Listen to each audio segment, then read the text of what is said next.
जिल्हा परिषदेत एसीबीची मोठी कारवाई.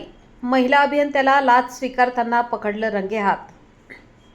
जिल्हा परिषदेच्या लघु पाटबंधारे विभागात कार्यरत असलेल्या कार्यकारी अभियंता वैशाली ठाकरे यांना लाचलुचपत प्रतिबंधक विभागाने 50,000ची लाच स्वीकारताना रंगेहात पकडले.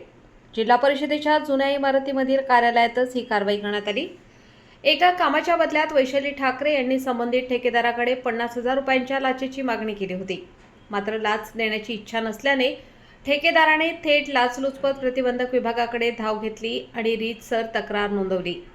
एसीबीच्या पथकाने तक्रारीची गांभीर्याने दखल घेत सापळा रचला. ठेकेदार लाचेची रक्कम घेऊन कार्यालयात पोहोचला तेव्हा दबा धरून बसलेल्या एसीबीच्या पथकाने ठाकरे यांना पैसे स्वीकारताना रंगेहात पकडले. या कारवाईनंतर त्यांना तातडीने ताब्यात घेण्यात आले असून पुढील कायदेशीर प्रक्रिया सुरू करण्यात आली आहे.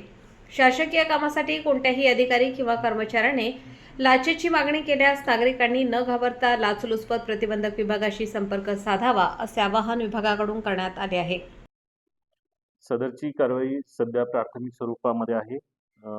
या प्राथमिक माहितीमध्ये जे त्र्यंबकराज कृपा मजूर आणि बांधकाम सोसायटी यांनी जी कामं केलेली होती सिमेंट कॉन्क्रीट बंधारा दुरुस्तीची, त्यांची 16 लाखाचे चेक्स हे प्रलंबित होते. त्या प्रलंबित चेक देण्यासाठी सद्यस्थितीमध्ये जी आम्ही ट्रॅप कारवाई केलेली आहे त्यामध्ये आलोसे श्रीमती वैशाली ठाकरे, कार्यकारी अभियंता वर्ग 1, लघु पाटबंधारे विभाग, जिल्हा परिषद नाशिक, आणि दुसरे आलोसे जे आहेत अरुण धारणकर, हे वरिष्ठ सहाय्यक लेखा वर्ग 3 आहेत, लघु पाटबंधारे विभाग, यांनी लाचेची मागणी केलेली होती आणि लाचेची मागणी केल्यानंतर लाच स्वीकृती करताना यांना ताब्यात घेण्यात आलेलं आहे.